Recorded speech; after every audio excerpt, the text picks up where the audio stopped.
Assalamualaikum warahmatullahi wabarakatuh. Hello guys, my name is Alip Rahmawati. I'm from Class 9F. Now, I will tell you a legend entitled Timun Mas. Bu Rondo is a widow who wants a child. One day, he was visited by a giant who wanted to give a child on the condition that when the child was an adult, he had to be handed over to be eaten. The next day, he found a big cucumber in his yard, and when he opened the cucumbers, there was a beautiful baby named Timun Mas.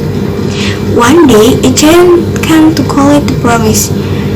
Timun Mas was very scared. When Buto Ijo found him, he threw magic cucumber seed. Then, the golden cucumber sprinkled the needles. In an instant, bamboo trees grew tall and sharp, so that the giant feet became bloody. Timun Mas opened a parcel of salt and sprinkled it. In an instant, the forest became vast ocean, so that the giant with injured leg became painful as it passed by. Finally, Timun Mas sprinkled the shrimp paste.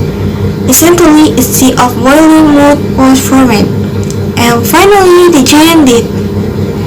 Timun Mas returned to her home and lived with her mother happily. The moral message contained in the legendary story of Timun Mas is, don't give up easily and never get tired of asking good, because every problem has a solution. Thank you. Wassalamualaikum warahmatullahi wabarakatuh. Bye bye.